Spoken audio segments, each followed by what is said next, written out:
let's go around the panel. Actually, before we go around the panel, let me just remind you of what the topic is for today. We're going to be looking at the Great Ethiopian Renaissance Dam, a symbol of Pan Africanism, and also a bit of a bone of contention from the neighbors. But we're going to find out what that's all about in a short while.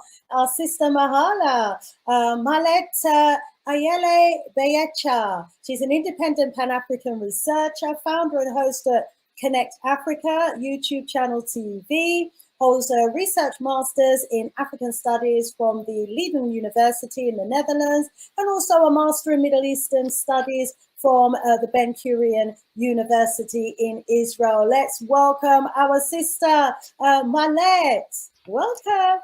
Thank you. Thank you for having me, Sister Shanice, on your show, and thank you for giving us this opportunity. Yeah, today I will be presenting the Great Ethiopian Renaissance Dam, but only from the Pan-African point of view. And I do write article and do research independently about this, because it's, yes, essentially it's for Ethiopia, but also it is really in line with the Pan-Africanism spirit of the goals that the African Union has set for all member states. So yeah, I will be talking from that point of view. Yeah, I'm happy to be here. We are happy to have you here as well. We'll be coming right back to you in a very short while to open up with a presentation for us. Sister Mahlet, I wonder if you can get your presentation ready on screen. Do share the screen, and let's hear from our sister Mahlet. Over to you, my sis.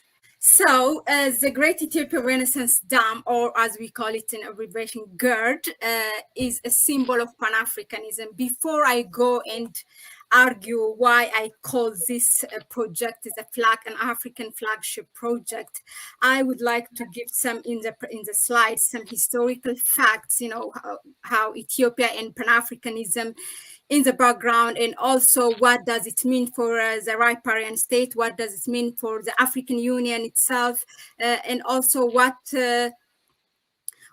benefit it brings for Africa and also for the neighboring countries.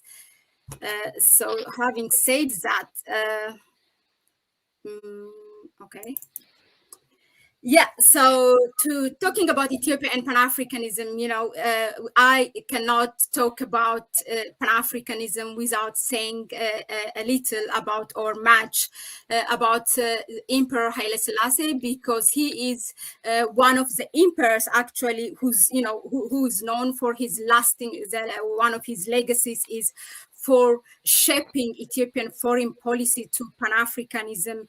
You know, in the ancient time, Ethiopia was mostly related to the Middle East, to Asia, and to other, you know, kingdoms, but not really to Africa. So he is the one actually modern day Pan-African architecture of the country. So I just would like to say a few words. That's why I wanted to put a few words to say about him. So Ethiopia and the Pan-Africanism historical facts, again, continuing, you know, Ethiopia embraced the Pan-African identity early in the 19th, or in the actually even before in the 18th century.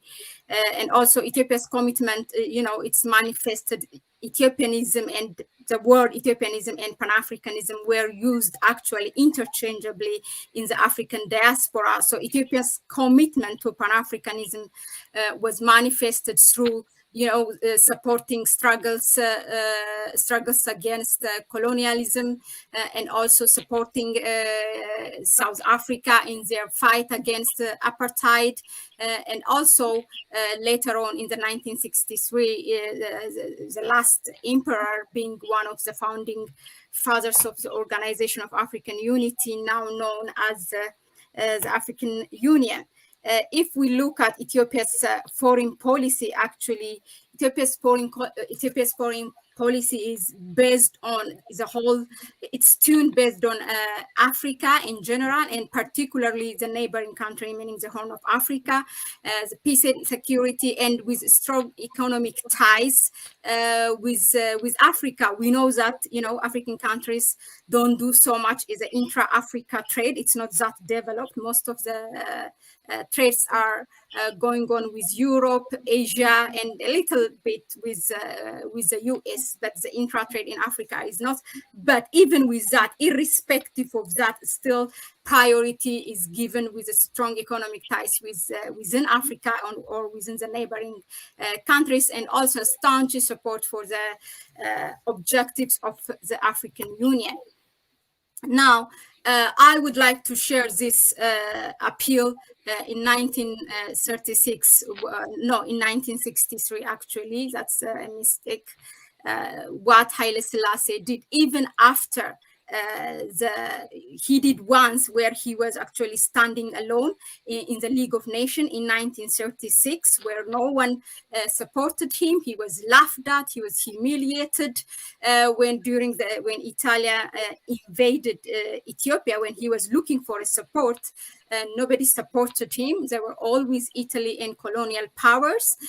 But coming back in 1963, in October, when he made a speech, by that time it was not League of Nations, it was already the United Nations. So he still was about supporting the African nation and Black people and all over people who are oppressed and fighting colonial powers. So these lines are very familiar for those of us who listen to reggae. It's in the Bob Marley's song, until the philosophy which holds one race superior and another inferior is finally and permanently discredited and abandoned, everywhere is war. And until there are no longer first class and second class citizens of any nation, until the color of a man's skin is of no more significance than the color of his eyes, and until the basic human rights are equally guaranteed to all without regard to race, there is war. And until that day, the dream of lasting peace, world citizenship, rule of international morality will remain but a fleeting illusion to be pursued, but never attained. So yeah, because there were still countries at that time in 1963 who were colonized, although most of them were liberated in the 1950s. And also, obviously, South Africa was under apartheid. So he was still committed this Pan-Africanism thing.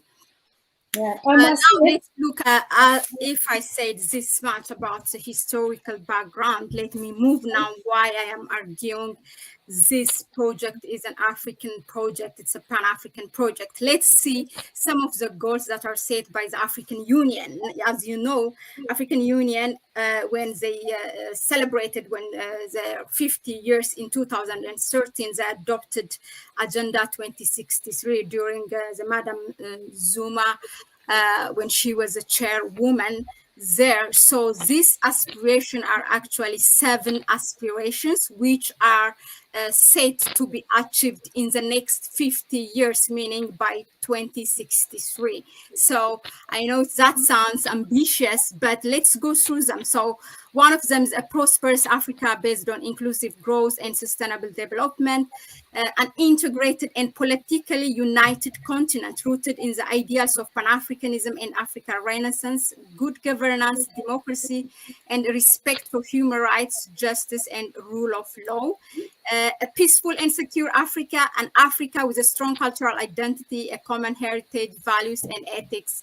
An African focused on people-driven development, especially women, youth, and children, and a strong, united, resilient, and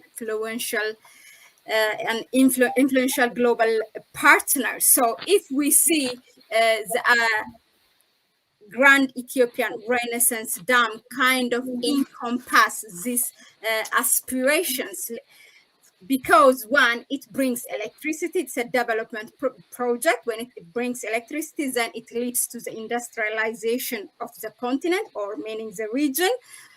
Also, then it creates jobs. That means it ultimately improves the livelihoods of women and children.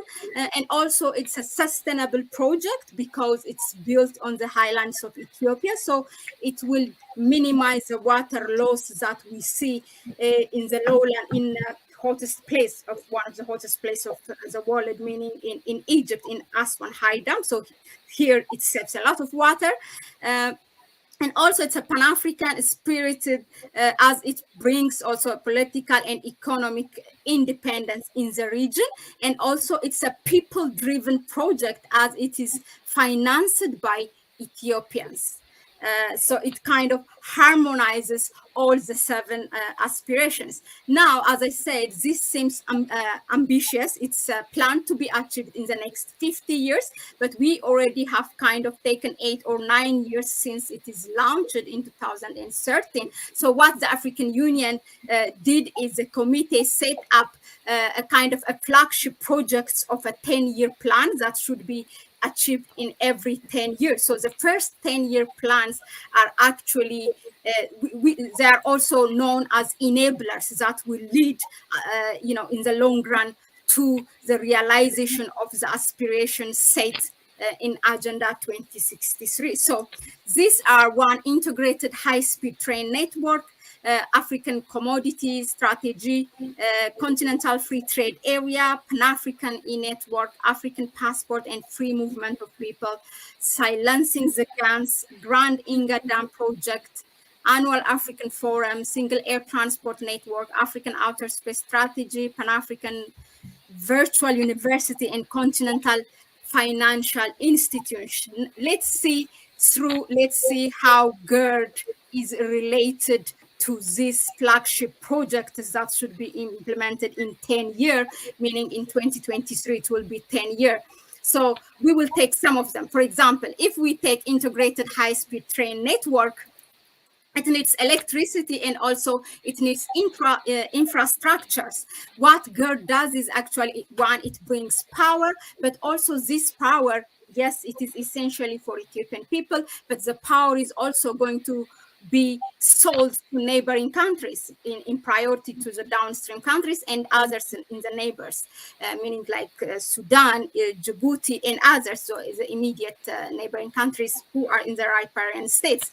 And then when the electric cell, this transaction happens, what happens is automatically we are doing then, it's an African continental free trade area. It boosts that goal of boosting intra-trade between African countries. And also the other flagship project, if you remember, one of them is the Inga Dam project. This is planned to be built on the Congo River. It's a big one. So the main aim of this is actually to support, to bring out those traditional power sources, to bring them to modern power sources, and also to supplement the regional power sources. So GERD, even if it's not going to bring power for the whole continent, but regionally it will be doing that job. So what is planned in the Inga Dam project. And also the African, the free people, the movement of free people, because it needs infrastructure. And when you sell electricity, those transformers are not going to be just built, transformed in a bush. So you ultimately bring infrastructures between neighboring countries. So that facilitates also this. This one, I just put it as a bonus because one of them is signing, the African countries, between them, a free flying area. So the airlines that actually signed, the only airline in Africa so far is Ethiopian Airlines. So this shows, even if it's not related directly to the Great Ethiopian Renaissance Dam, it shows the commitment of the country to these goals. Now let's talk about what benefits the GERD brings to riparian states. One is it's literally, the continent is called, sometimes it's called or referred by some of the media as a dark continent. So it literally brings power to the region, or to Ethiopia, and also to the region. And also it empowers, not only bring power, also it empowers the region by developing economy. It boosts what we said before, intra-trade in Africa, creates jobs, but also it will minimize the south-north migration. As we know, it's not as we hear, actually, most of the media, when you hear about migration, you think that all African people are migrating out of, they're doing all this south-north migration, but 80% of migration is actually happening within the continent. So it will increase the migration within the continent, but and decrease the south-north, and perhaps it might increase the north-south migration, meaning it will attract entrepreneurs or the African diaspora who wants to come and develop the region, or wants to do some business, because usually what chase away the investors is not having industry or not having powers in the country. And also the other benefits that it brings, also it removes silt sedimentation, meaning these are the problems that are observed in the small dams or the Rosary Dam of Sudan. So it will minimize that, or it contributes significantly to mitigation of drought and flood management. It supplies clean and renewable energy, and it improves the livelihood of actually 80% of the if we see the total population of the riparian, the Nile riparian states, which are 11 countries, 80% actually, except Egypt, all of them are categorized in the sub-Saharan sub-what. Don't ask me why that name is, because it's controversial by itself. But yeah, 80% of them lives in the sub-Saharan Africa. So it ultimately improves the livelihoods of those. The other benefits that GERD brings, or why I say this is really a Pan-African project, is it champions the whole negotiation of the Great Ethiopian Renaissance Dam. Ethiopia launched it in 2011. Now we are in 2000. It's almost 10 years. What it does is it champions the African solution to African problems, because Ethiopia might have suffered in all this, it's 10 years almost, and we did not finish. It's 80%. We did not finish the project, and we are back and forth in negotiation. There's always something to disrupt it. It could be unfortunate for Ethiopia to experience this, but it's really a kind of a blessing that happened for the continent, because it sets that precedent for Africa to say, okay, this is our affair. We are taking this matter in our own hands. And Ethiopia really fought for this, meaning to bring the issue back to Africa, or to the African Union. And it showed the commitment of Ethiopia, to stick to that Pan-Africanism value. Here I put the Kwame Nkrumah quote, which says, "It's clear that we must find an African solution to our problems, and that this can only be found in African unity. Divided we are weak, united Africa could become one of the greatest forces for good in the world." So having said that, let's talk about what also for the institution, what it brought. It brought actually, as I said before, it's a blessing for the African Union, because we know the African Union, it's mostly known for, standing just at the corner and not interfering, not having a voice on matters that are happening in the continent. We have seen what's happening in West Africa. If something happens, it's not the African Union or a neighboring country that comes. It's France actually, who you will see in a matter of hours sending military or something. So by Ethiopia fighting for that cause, to stick to Pan-Africanism value of African solution to African problem, it made the institution. It brought this institution to the forefront in the face of the world, and to say, okay, we've got this, don't meddle in our affairs. Also, it wasn't that smooth so far, but it actually kind of helped now for the UN to say, okay, this is exactly what happened in the last the United Nations Security Council meeting, for the matter to be returned to the African Union. And also what it does is it kind of hands a guideline of managing similar conflicts. I mean, this kind of water conflicts are not that familiar in the world for that matter. But if it happens at any time or in any way in the continent, then the countries who experience that conflict will know or will learn from Ethiopia's experience, and to say, no, this should be solved by the African Union. And also for riparian states, in how to go about using the Nile for hydroelectric power. Today, maybe because it is Ethiopia who is able to do it, but tomorrow another riparian state might want to build another dam for generating hydroelectric power. So it will set that precedent or a guideline for others what to do.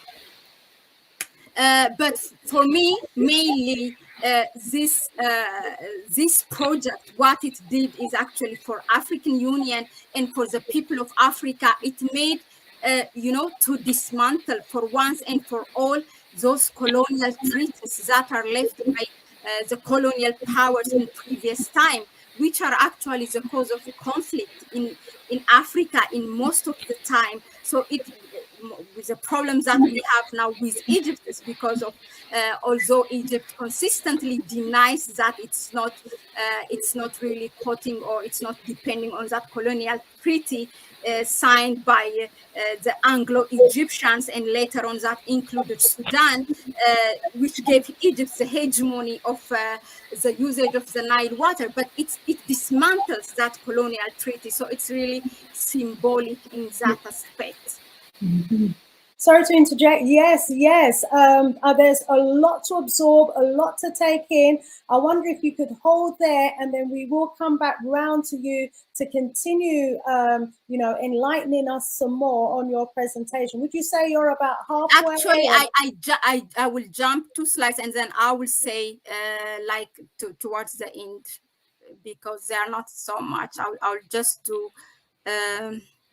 Actually, we can leave it here. You know what? It's okay. Yeah, and we'll go around and come back. Fantastic, because there's so much that's already been said, so much to take in. And, I want some of our people in the chat to chew over what's been said. But this is potentially phenomenal. I mean, from what you've been saying to us, Sister Mahlet, it looks as though this dam could be bringing a huge amount of independence to the region, a huge amount of power. It has the potential with it to increase the industrialization of the region, all the sort of things that we would expect, that everybody in the area to want to be celebrating. And I can see from the discussion going on in the chat that if this is not managed and handled properly, from the outside looking in, they're suggesting it could actually spark a war in the area, that Egypt will be in alliance with the West with this war. The West would be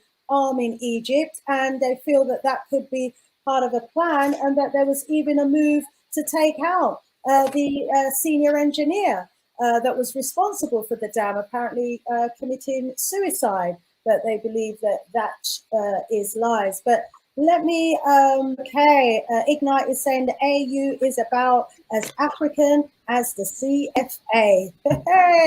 And also, let's see what else has been said. Sharifes is saying the EU has too much control over the AU. I don't trust nothing they do. Until European influence is rejected and Tony Blair is told where to go, Sharifes is saying she has no confidence in the AU whatsoever. Let's scroll up, see what else is happening.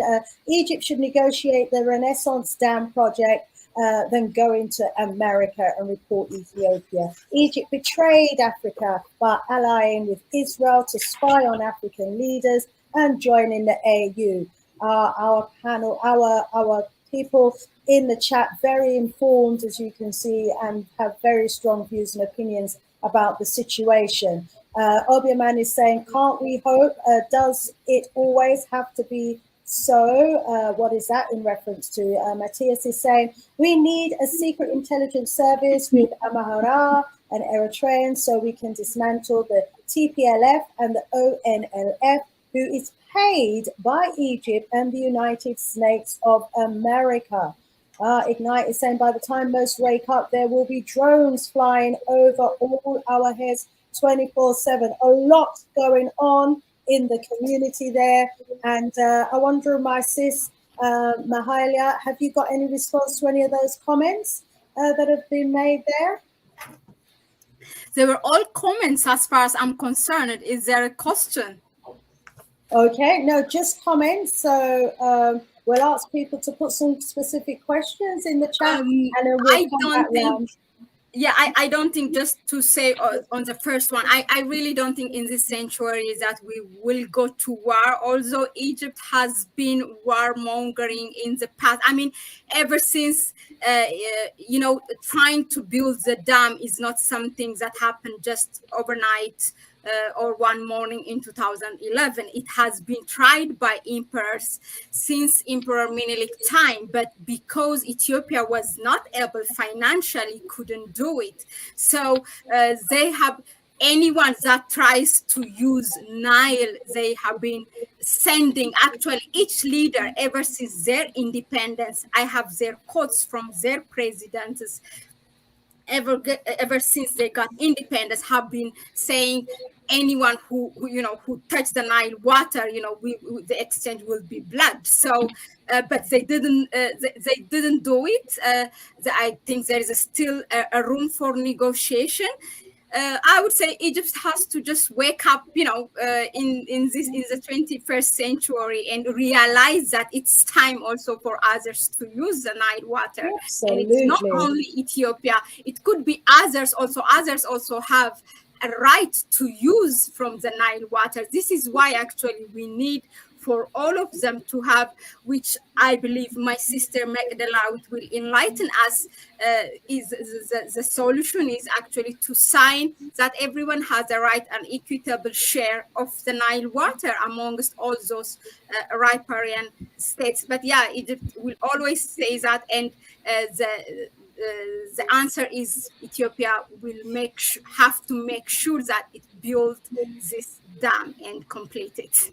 Absolutely. Let's go over now to our sister Mahlet, and then we'll end up with our sister Mekdekawit, and see if we've got any time for some quick final remarks from anyone on our panel. But Sister Mahlet. Okay, thank you for giving me the chance again. This is, you know, it's a war that we are faced with. It's a war with neo-colonial powers. You know, here and there you see Ethiopians making a similarity between GERD and the victory of Adwa. It is indeed a battle with neo-colonial powers. It's just that the battlefield is different for us now.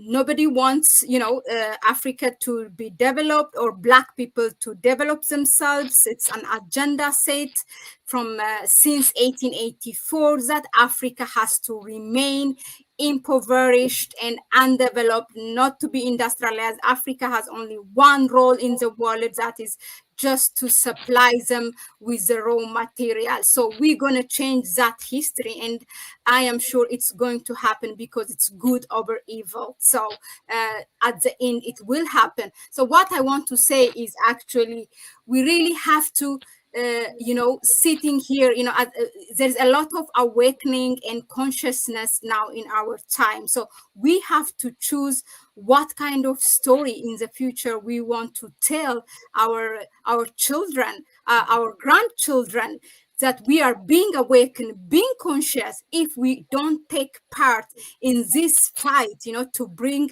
from injustice to justice, if we don't choose this fight also to win over the neo-colonial powers, what kind of story we are going to tell our children? So the choice is up to us. It's true that still colonialism does turn its ugly face, but we have to be being awakened. We really have to you know, the only way is actually to, if we want to go far in this world as Black people or as an African people, is to choose that Pan-Africanism way. Yeah, and we should be able to take part by whatever platform we have, just to disseminate, to fight the misinformation which is sent from Egypt and its allies. That's what I'm going to, let's choose what fight we want, and then let's choose what kind of story we want to tell our children in the future.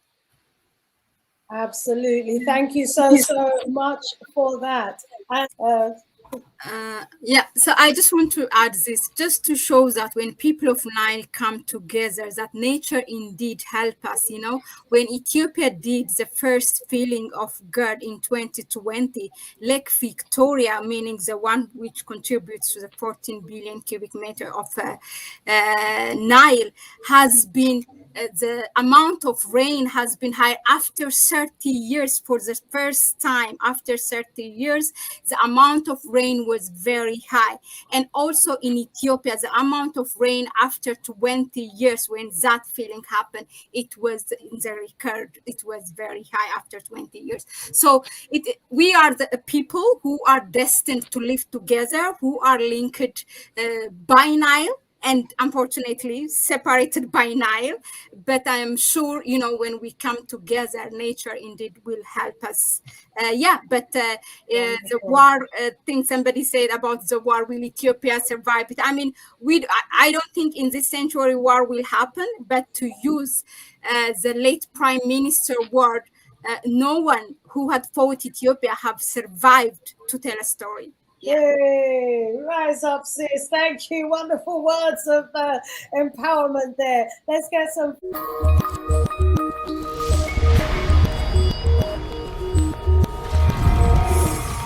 Connect.